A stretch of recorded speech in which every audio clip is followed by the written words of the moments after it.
Amis pilotes, bonjour! À l'époque de mes cours théoriques PPL, je rencontrais quelques difficultés à résoudre les problèmes d'altimétrie. Je vous propose aujourd'hui une petite astuce pour y arriver facilement.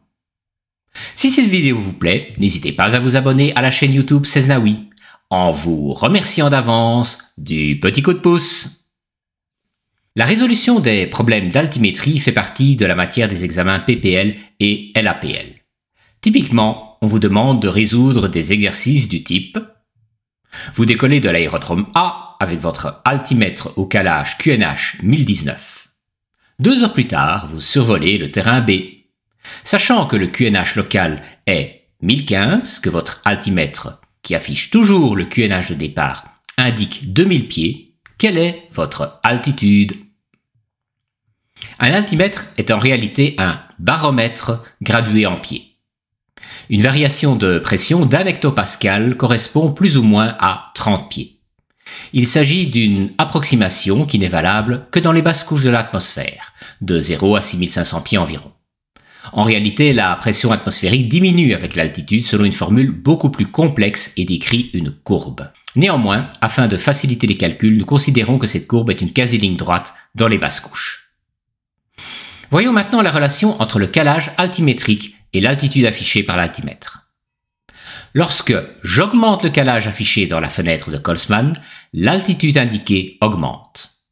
À l'inverse, lorsque je diminue le calage affiché, l'altitude indiquée diminue. Lorsque j'augmente le calage, l'altitude augmente. Lorsque je diminue le calage, l'altitude diminue. Cette simple règle, que vous pouvez vérifier très facilement en manipulant le bouton de calage de l'altimètre de votre avion, vous permet de résoudre facilement les exercices d'altimétrie.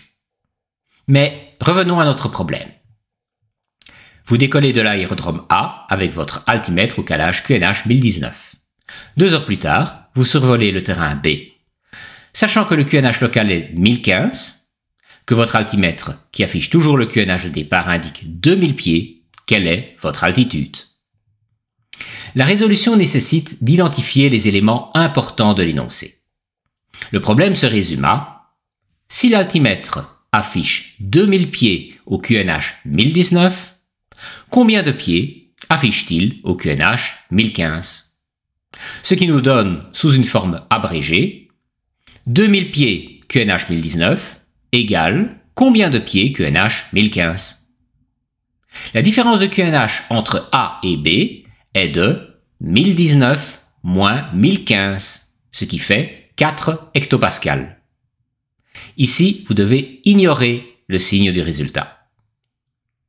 Il faut à présent convertir ces 4 hectopascales en pieds.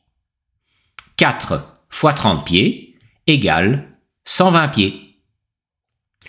Vu qu'en B, le QNH est plus bas qu'en A, je dois diminuer le calage.